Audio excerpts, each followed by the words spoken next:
네, 안녕하세요. 저는 이번에 2급 생활스포츠 지도자 자격증 운동생리학 과목을 맡게 된 어수원이라고 합니다. 먼저 이 운동생리학이라는 과목을 여러분들이 들어보신 분도 있으실 거고 아니면 처음 들어보시는 분들이 굉장히 많으실 거예요. 근데 나중에 회원 선생님들이 나중에 이제 일을 하게 된다던가 아니면 생활스포츠 지도자로서 일을 하게 될 때 이 운동생리학이라는 과목을 정확하게 모르면은 당연히 힘들게 됩니다. 그래서 이번 기회를 통해서 선생님들이 문제를 잘 푸는 것도 중요하지만 이론에 대한 이해를 좀 더 아시는 게 더 중요할 거라고 생각이 듭니다. 근데요, 운동생리학이 정말 어렵습니다. 그렇기 때문에 제가 차근차근 기초부터 정확하게 잘 알려드리도록 한번 해보도록 하겠습니다. 자, 작년에 출제 경향을 한번 제가 살짝 말씀드리고 해볼게요. 우리 이 운동생리학이라는 과목은요, 총 7장으로 나눠져 있습니다. 자, 7장으로 나눠져 있는데요. 그 중에서 가장 중요한 거는 호흡과 호순환계 그리고 근골격계에 관한 이야기들이 굉장히 많았습니다. 그런데 이 과목들이 굉장히 어려워요. 이쪽 단원이. 그렇기 때문에 개념이 가장 중요하고요. 그 다음에 문제풀이로 이어지는 게 더 중요하다라고 할 수가 있겠습니다. 그러면은 제가 1장부터 7장까지 어떤 비율로 나타나는지 먼저 말씀을 드릴게요. 자, 먼저 저희는 운동생리학의 궤관, 그리고 에너지 대사와 운동, 신경 조절과 운동, 근골격계와 운동, 내분비계와 운동, 호흡순환계와 운동, 환경과 운동 이렇게 7장으로 나눠 있는데요. 첫 번째 우리가 오늘 공부해볼 운동생리학의 궤관에서는 단 3%가 나오지 않았지만 이 과목에서 이 개념을 정확하게 알지 못하면은 그 뒤에 있는 그 이론들에 굉장히 어려움이 많이 있을 예정이기 때문에 조금 천천히 한번 알아보도록 하겠습니다. 그리고 에너지 대사와 운동 제2강인데요. 자, 여기서는 벌써 15%의 비율로 문제가 출제가 되고 있습니다. 여기서는 탄수화물, 지방, 단백질이 어떠한 식으로 에너지 대사가 되는지, ATP라고 불리는 에너지원이 어떻게 생성이 되는지에 대해서 알아보는 시간을 가질 거고요. 여기서 어떠한 식으로 운동에서는 접목이 가능한지에 대해서 알아보도록 하겠습니다. 세 번째는요, 이제 신경이 들어가요. 자, 우리가 어떠한 말을 한다던가 어떠한 움직임 나올 때 신경에서 제대로 신호를 보내주지 못하면 당연히 움직임이 나올 수가 없겠죠. 그래서 뉴런이라든가 아니면 신경계를 통해서 어떻게 근육이 수축하는지에 대해서 알아보는 시간을 가지도록 하겠습니다. 이와 같은 경우는 12%의 비중으로 나오게 됩니다. 꼭 알아야겠죠. 그리고 가장 중요한 골격근과 운동입니다. 우리가 지금 운동을 하는 것이 어떻게 보면 근육을 수축하고 이완하는 원리잖아요. 그렇기 때문에 23% 아니면 두 문제에서 세 문제 정도 이 정도의 비율로 운동이 문제가 나오기 있기 때문에 꼭 알아셔야 되고요. 액틴과 마이오신이 어떻게 근육이 수축하고 어떻게 이완이 되는지에 대해서 알아보는 시간을 가지도록 하겠습니다. 그리고 다음은 내분비계와 운동. 자, 우리 몸이 움직이기 위해서는 호르몬이라는 게 꼭 작용을 해야 되는데 이 호르몬이 어떻게 작용을 하는지에 대해서 한번 알아볼 거고요. 운동을 통해서 호르몬이 어떠한 작용으로 어떻게 몸이 조금 다르게 발전을 할 수 있는지에 대해서도 알아보도록 하겠습니다. 이거는 작년에 한 문제 나왔습니다. 10%의 비율로 나오게 됐습니다. 그리고 또 중요한 거는 호흡순환계와 운동입니다. 자, 우리가 폐용적, 폐활량 이런 운동이 조금은 여러분들에게 약간은 생소할 수가 있는데 이런 문제들이 굉장히 많이 나오고 있어요. 그래서 이러한 개념들과 어떤 식으로 운동이 들어가는지에 대해서 알아보는 시간을 가질 거고요. 27%의 비율로 나오고 있습니다. 마지막은요. 신기하게 환경과 운동에 대해서도 문제가 많이 출제가 되었는데요. 이거는 이제 고지온 아니면 이제 고온이라든가 아니면 저온에서 어떠한 운동 변화가 있는지, 몸에서는 어떠한 변화가 있는지에 대해서 알아보는 시간을 가져도록 하겠습니다. 그래서 내년은 어떻게 나올지는 정확하게 모르지만 내년 문제 출제 유형은 비슷하게 나오고 있습니다. 그렇기 때문에 그거에 맞춰서 개념을 먼저 알아보는 시간을 가지도록 하겠습니다. 자, 그럼 우리 먼저 한번 들어가 볼까요? 자, 한번 들어가 보겠습니다. 자, 첫 번째 강의입니다. 첫 번째 강은 뭐죠? 운동생리학의 궤관 3%의 비율로 나오게 되겠습니다.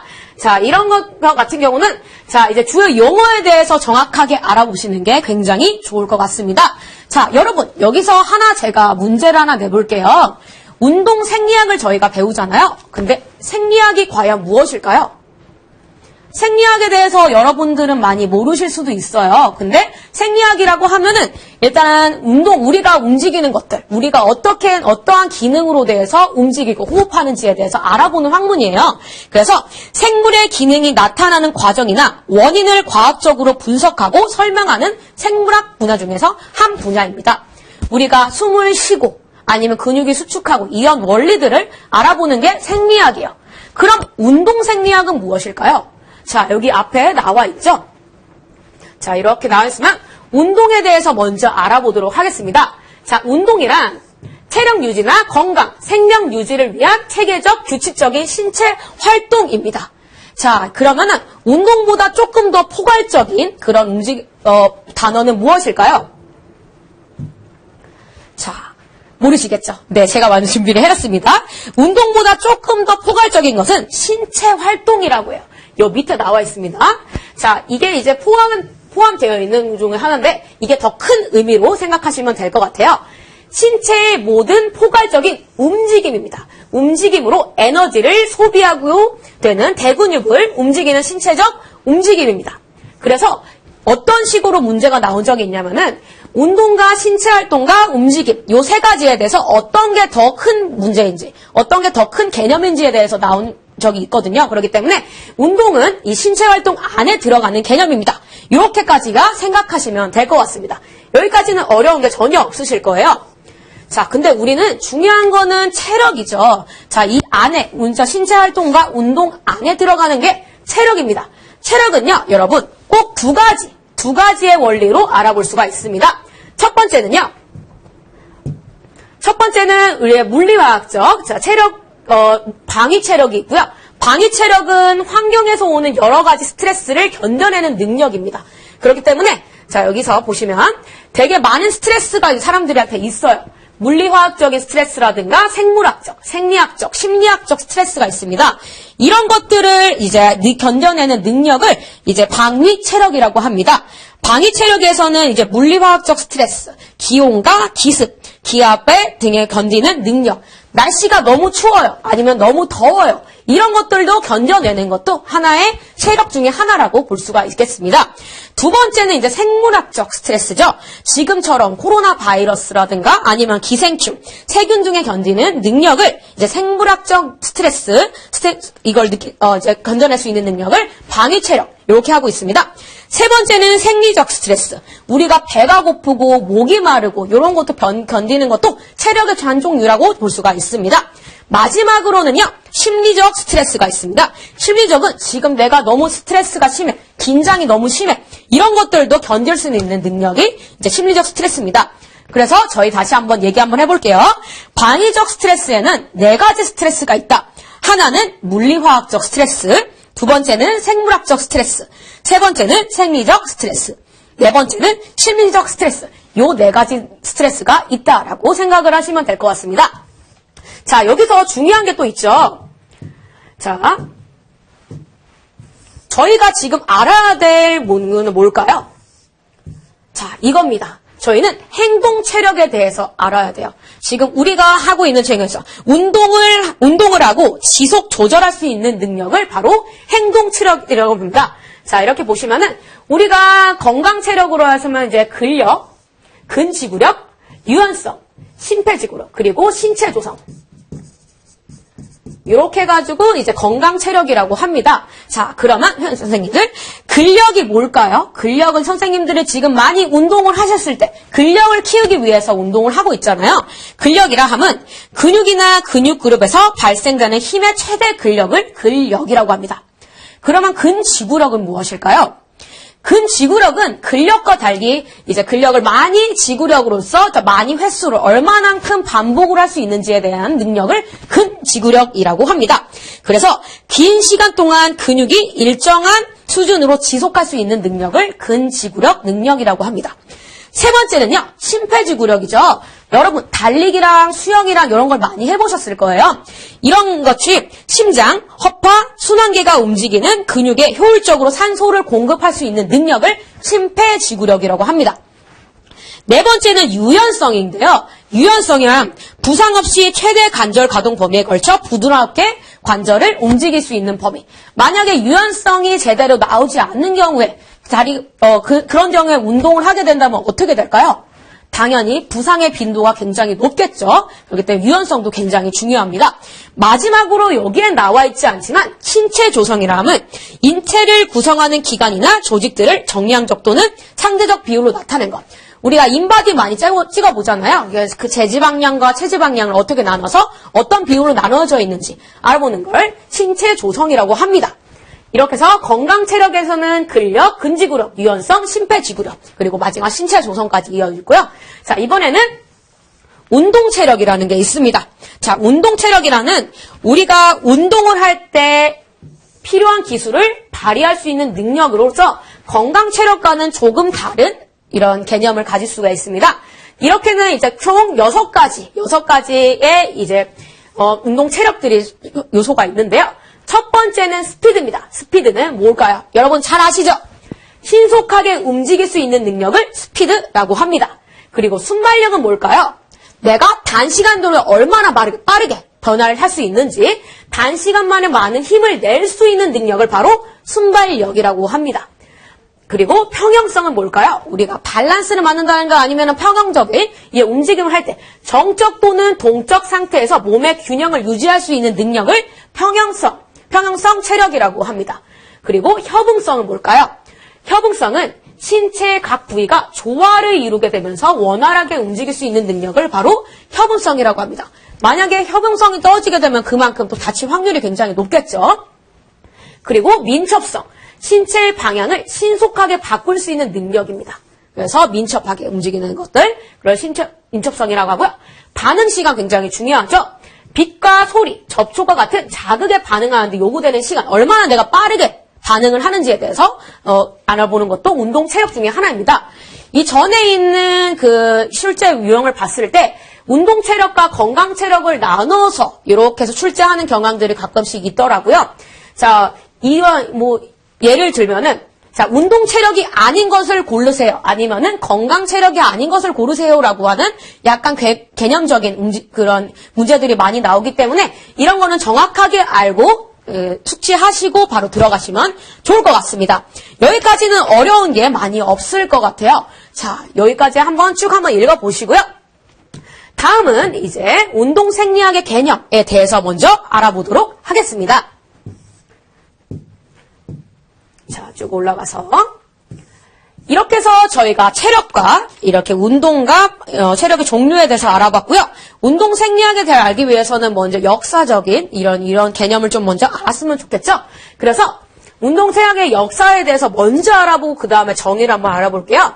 운동 생리학의 역사는요, 1920년대 이제 호흡 생리학자인 앤더슨이 이제 하버드 피로 연구소에서 시작이 됐습니다. 이제 시작이 되고 여기서 최대 산소 섭취량 그리고 산소 부채 EPOC라고 하죠. 탄수화물과 지방의 대사, 환경 생리학, 임상 생리학, 노화 이런 혈액 및 체력 등에 대해서 이런 연구가 수행이 됐습니다. 그래서 이런 식으로 이제 역사에 대해서 알아보는 좀 시간을 가졌고요. 그래서 저희가 정의로서 한 문장으로 딱 얘기한다면은 인체 생리학의 한 분야로 일시적 운동을 하고 나고 나서 바로 나타나는 반응이라든가 지속적인 운동을 했을 때 나타나는 인체 기관 내에 생겨나는 변화 그리고 그 원인을 연구하는 학문입니다. 그래서 그 전 시간에 우리 아까 말씀했던 것처럼 이런 식의 원리에 대해서 알아보는 학문이 운동생리학이라고 할 수가 있습니다. 그래서 여기서 나온 파생된 학문들이 있는데요. 여기서는 운동처방, 그리고 운동생리학학, 그리고 트레이닝 방법론 이런 운동생리학의 기본 영역으로서 파생된 학문들이 이런 게 있습니다. 그래서 여기까지 이제 개념적인 부분을 알아보도록 했습니다. 자, 이제부터가 선생님들이 가장 중요한 개념이 먼저 나온다라고 보실 수가 있습니다. 자, 우리 몸은요, 항상 일정한 이 상태를 유지를 하려고 합니다. 하지만 운동은 어떤가요? 운동을 하게 되면은 심박수가 빨리 뛰고 숨이 차고, 자, 이러한 일정한 상태에서 자꾸 우리 몸은 변화를 일으키려고 하죠. 즉, 우리 몸은 항상성이라고 하는 이런 원래 유지를 하려고 하는 거에서 자꾸 어쩐적인 도전을 하고 있어요. 그래서 운동은 항상성과의 싸움이라고 해도 과언이 아닐 정도입니다. 그러면 이 항상성은 도대체 어떤 개념인지 한번 알아보도록 하겠습니다. 항상성이라 함은 환경의 변화에 상응하는 보상적인 생리 반응에 의해 내부 환경을 작은 범위 내에서 일정하게 유지하려고 하는 것. 그러니까 안정지 상태로 유지하려고 하는 과정입니다. 이걸 바로 항상성이라고 합니다. 예를 들어서 한번 설명을 해볼게요. 우리가 달리기를 한다던가 수영을 많이 한다던가 이런 식으로 하게 되면 체온이 어떻게 될까요? 당연히 위로 올라가게 됩니다. 몸이 더워지고 체온이 위로 자꾸 올라가려고 하는데요. 이러한 그 체온이 올라가는 과정에서 우리 몸은 계속 올라가게 되면 어떻게 될까요? 당연히 항상성이 깨지게 되면서 아프게 되는 거죠. 그렇기 때문에 체온을 계속 내리기 위해서 되게 여러 가지 반응들이 나타나게 됩니다. 자, 아니면은 제가 만약에 내가 임신을 했어요. 임신을 해서 이제 아기를 낳아야 되는데 만약에 어떠한 호르몬이 제대로 나와서 자궁문이 열리지 않는다던가 이런 식으로 나타나게 되면은 당연히 안 좋겠죠. 그래서 이 어떠한 일정한 상태를 계속 일정하게 나오게 하기 위해서는 이 항상성에 대해서 정확하게 알고 계셔야 됩니다. 자, 여기에서는 나오지 않았지만 제가 조금 더 좀 더 설명을 해드릴게요. 자, 항상성이 일어나기 위해서는 첫 번째 감지를 해야 됩니다. 내가 어떠한 변화가 일어날 것 같아요. 그러면은 어떠한 외부에 의해서 감지를 하게 되죠. 그러면서 이제 수용을 하게 됩니다. 그리고 두 번째는 통합기를 통해서 어떠한 반응을 통합센터로 이용을 합니다. 자, 내가 지금 체온이 올라갈 것 같아요. 그럼 피부라든가 여러 가지 수용기에서 먼저 감지를 하면서 통합센터로 이동을 하겠죠. 그 다음부터는 어떻게 될까요? 당연히 반응이 나야 되죠. 효과기. 이런 식으로 항상성은 감지기, 통합기, 효과기 이 순서대로 이제 일정하게 나가게 됩니다. 이런 식으로 응징을 하게 되고요. 그래서 항상성에 대해서 여러분들은 정확하게 알고 계신 게 제일 중요하다고 할 수가 있습니다. 그런데 여기서 조금은 다르지만 굉장히 신기한 하나 또 단어가 있습니다. 항상성이 있고요. 항정상태라는 게 있어요. 자, 이거는 둘이는 조금 다른 개념이라고 할 수가 있습니다. 항정상태라 함은 운동을 할 때 인체의 내부 환경이 어느 시점이 되면 변하지 않고 일정하게 유지되는 현상을 바로 항정상태라고 합니다. 자, 예를 들어서 먼저 생각을 해볼게요. 자, 제가 지금 마라톤을 뛰고 있어요. 자, 마라톤을 뛰고 있는데 심박수가 계속 올라가고 있어요. 자, 원래 안정시 심박수는 몇이죠? 60에서 70 정도, 이 정도의 심박수를 유지를 해야 되는데 내가 너무 달리기를 빠르게 하는 건지 140이 됐어요. 자, 140이 됐다고 해서 이 사람이 잘못된 건가요? 그건 아니겠죠. 즉, 운동을 할 때 어느 순간 내가 달리기를 많이 해가지고 심박수가 어느 정도 올라가게 되면요. 그 상태에서 변하지 않고 일정하게 유지되는 현상을 바로 항정상태라고 합니다. 그래서 항상성과 항정상태는 조금 다른 개념이라고 생각하시면 될 것 같아요. 그렇게 해서 지금까지 항상성과 항정상태에 대해서 먼저 알아보았습니다. 자, 여기서 시험 문제에서 가장 많이 나오는 거는 항상성과 항정상태에 대해서도 굉장히 많이 나오지만 여기에 나오지 않은 것 중에서 트레이닝의 원리에 대해서도 있습니다. 자, 우리는 항상 항상성과의 싸움에서 이겨내야지 근육이 생기고 이렇게 몸이 좋아지고 이렇게 되겠죠. 하지만 그렇게 하기 위해서는 트레이닝의 원리에 대해서 여러분들이 꼭 아셔야 될 것 같습니다. 자, 이거는 선생님들이 지금 여러분들이 한번 적어보시면 굉장히 좋을 것 같아요. 자, 첫 번째. 우리는 트레이닝의 원리에 대해서 알아봐야 됩니다. 트레이닝의 원리.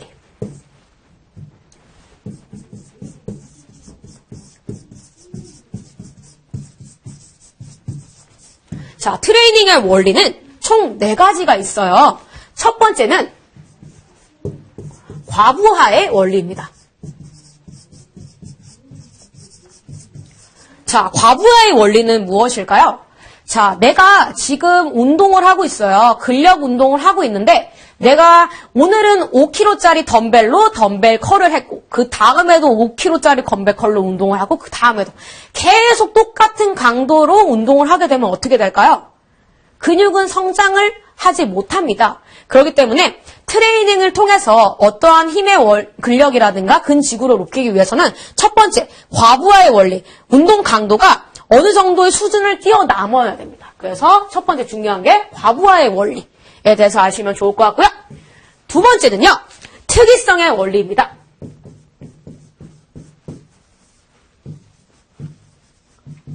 자, 특이성의 원리는 트레이닝으로 향상시킬 수 있는 신체 기관의 기능을 트레이닝의 종류에 따라서 다릅니다.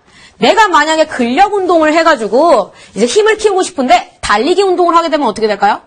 근력은 향상이 되기가 어려울 것 같습니다. 그렇기 때문에 내가 어떠한 것을 향상시키기 위해서는 특이성의 원리에 의해서 정확한 운동을 해야 된다. 이거를 말씀드리고 싶습니다. 그래서 과부하의 원리와 특이성의 원리, 이 두 가지가 있다라고 생각하시면 되고요. 세 번째는요, 가역성의 원리라는 게 있습니다. 가역성의 원리는 무엇일까요?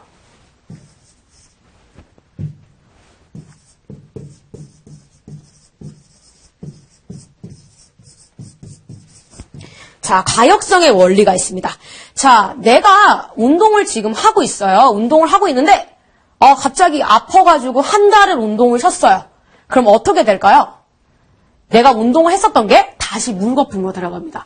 즉, 과부하가 이루어지지 않거나 운동이 중지되었을 때 운동 능력이 빠르게 감소하게 됩니다. 그래서 여러분들이 운동을 할 때 일주일에 2번, 3번 이상을 하려는 이유가 그게 너무 어느 정도 시간이 많이 지나가게 되면은 가역성의 원리에 의해서 운동이 그 전 상태로 돌아가기 때문에 가역성의 원리에 대해서 먼저 아시면 되게 좋을 것 같습니다. 마지막으로는요, 개별성의 원리예요. 개별성의 원리.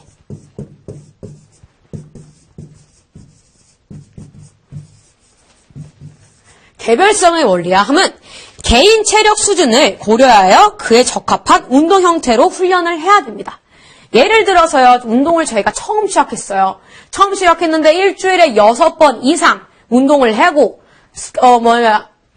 운동도 엄청나게 힘들게 하고, 무게도 무겁게 하고, 이렇게 하면은 아마 더 안 좋을 거예요. 그렇기 때문에 그 사람에 맞아서, 개인에 맞아서 그렇게 운동을 시작하는 게 굉장히 중요합니다. 그래서 이 트레이닝의 원리는 이 책에는 나와 있지 않지만 꼭 단골로 출제가 되기 때문에 이 4가지 원리, 과부하의 원리, 2번째 특이성의 원리, 3번째 가역성의 원리, 4번째 개별성의 원리, 이 4가지 상태에 대해서는 정확하게 아시는 게 굉장히 좋을 것 같습니다. 그래서 우리가 지금 이제 1과를 마무리할 건데 먼저 마지막으로는 복습을 한번 들어가 보도록 하겠습니다. 자, 우리가 지금 가장 중요한 운동 생리학의 궤관에 대해서 지금 배우고 있잖아요. 그러기 위해서는 운동과 생리학의 개념에 대해서 먼저 알아가야 될 것 같거든요. 자, 운동은 어떠하냐? 운동 안에는 신체 활동이라는 것이 먼저 포함이 되어 있고 그 안에는 움직임이 포함이 되어 있다. 여기까지가 우리가 전 시간에 배워봤고요. 체력은 저희가 2가지로 나눌 수가 있어요. 첫 번째는 방위 체력, 2번째는 행동 체력, 이렇게 2가지로 나누어서 개념을 설명을 할 수가 있는데, 방위 체력이라 하면 우리가 기온이라든가 아니면 기생충, 그리고 바이러스, 갈증, 긴장, 슬픔, 이런 감정적인 거에서 스트레스를 어떻게 건져낼 수 있는지에 대한 방위 체력이 있고요. 2번째는 행동 체력이 있습니다. 우리가 가장 중요하죠. 건강 체력, 행동 체력은 또 2가지로 나눌 수가 있는데, 건강 체력은 근력, 근지구력, 유연성, 심폐조성, 그리고 신체 조성, 이렇게 해가지고 나눌 수가 있고, 운동 체력이라 하면 스피드, 순발력, 평형성, 협응성, 민첩성, 반응 시간, 이런 것들을 운동 체력의 개념이라고 볼 수가 있습니다. 자, 그리고 그 다음에서는 운동 생리학의 개념에 대해서도 저희가 알아보았죠. 운동 생리학은요, 1920년 호흡 생리학자인 앤더슨에 의해서 먼저 시작이 됐고요. 그래서 운동 생리학은 인체 생리학의 한 분야로서 일시적이나 지속적인 운동으로 인체 기관에 생겨나는 변화에 대해서 알아보는 학문입니다. 자, 운동 생리학은 제가 아까 말씀을 드렸을 거예요. 운동은 항상성과의 싸움이에요. 자, 항상성은 어떤 거였을까요? 자, 환경의 변화에 상응하는 보상적 생리 반응에 의해 내부 환경을 작은 범위 내에서 일정하게 유지하려고 하는 것. 내가 체온을 계속 유지를 하려다는가 아니면 어느 정도 너무 많이 자극에 의해서 만약에 몸에 변화가 일어날 때 계속 유지를 하려는 것이 항상성이라고 할 수가 있고요. 두 번째는 항정 상태에 대해서 배웠습니다. 항정 상태라 함은 항상성과는 조금 다른 개념인데요. 일단은 운동을 할 때 내부 환경이 어느 정도가 되면은 이제 변하지 않고 일정하게 유지되는 것을 바로 항정 상태 이렇게 해가지고 개념을 배웠습니다. 그리고 이 책에는 나와 있지 않지만 운동의 트레이닝 원리 4가지에 대해서도 저희가 한번 알아보았습니다. 첫 번째는 과부하의 원리. 내가 만약에 어떤 운동을 통해서 실력이라든가 아니면 근력을 향상시키기 위해서는 어느 정도 강도가 있어야 되고요. 두 번째는 특이성의 원리. 세 번째는 가역성의 원리라고 해서 다시 돌아가려는 걸 다시 막는 경향. 그리고 가역성의 원리. 네 번째는 개별성의 원리. 개개인에 따라서 따르게 들어가야 된다. 요 4가지에 대해서 배웠습니다. 자, 이 과목에 대해서 1장에 대해서는 그렇게 많이 문제가 나오지는 않지만 개념이 정확하게 성립이 되지 않으면 그 뒤에서도 굉장히 어려움이 많기 때문에 여기까지는 꼭 숙지를 하시고 다음 과목을 진행을 하시면 될 것 같습니다. 그래서 오늘 생리학 이제 1장은 여기서 마무리하고요. 그 2장부터는 조금 더 즐겁게 한번 해보도록 하겠습니다. 수고 많이 하셨습니다.